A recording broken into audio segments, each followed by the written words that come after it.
Most people know Los Angeles for Hollywood and palm trees, but few know it was built, in part, by a woman born into slavery. Her name was Biddy Mason, a nurse, midwife, landowner, and one of the first black women in America to become a millionaire. Long before women could even vote, this is her story, the journey from slave to founder, from walking behind wagons to owning land that would one day be worth millions. Biddy Mason was born enslaved in Georgia in 1818. Her real name was Bridget, but like many enslaved Africans, her history began with erasure. No birth record, no written story. Yet, she had skills that few could match. She learned herbal medicine, midwifery, and healing.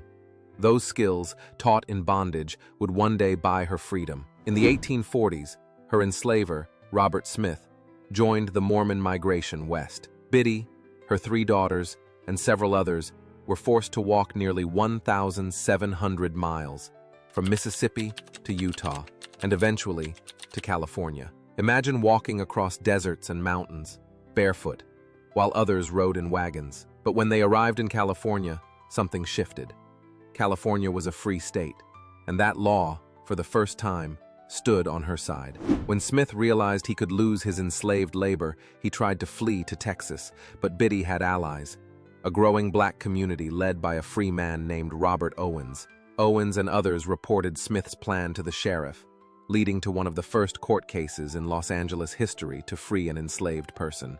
Biddy couldn't testify because she was black, but Judge Benjamin Hayes heard the case and ruled, "You are free." In 1856, Biddy Mason and her children became legally free, in a courtroom that never expected to see justice for a black woman. Freedom was just the beginning. Biddy worked as a nurse and midwife for Dr. John Griffin, earning $2.50 a day, and she saved every penny. In 1866, she bought her first piece of land in downtown Los Angeles for $250. That land would one day sit in the heart of the city, near where skyscrapers now stand. She kept investing. She lent money interest-free to neighbors.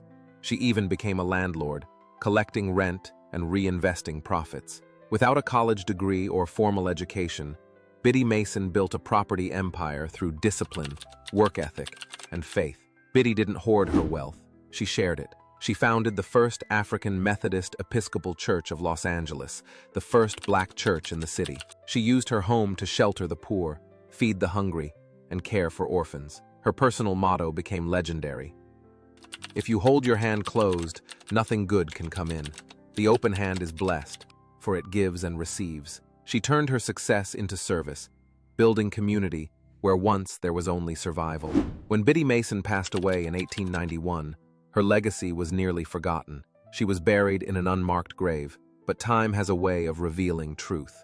Today, Biddy Mason Park in downtown LA stands on the same land she once owned. Her story is now studied by historians, entrepreneurs, and dreamers alike. From slavery to self-made success, Biddy Mason showed us what real wealth looks like: ownership, integrity, community.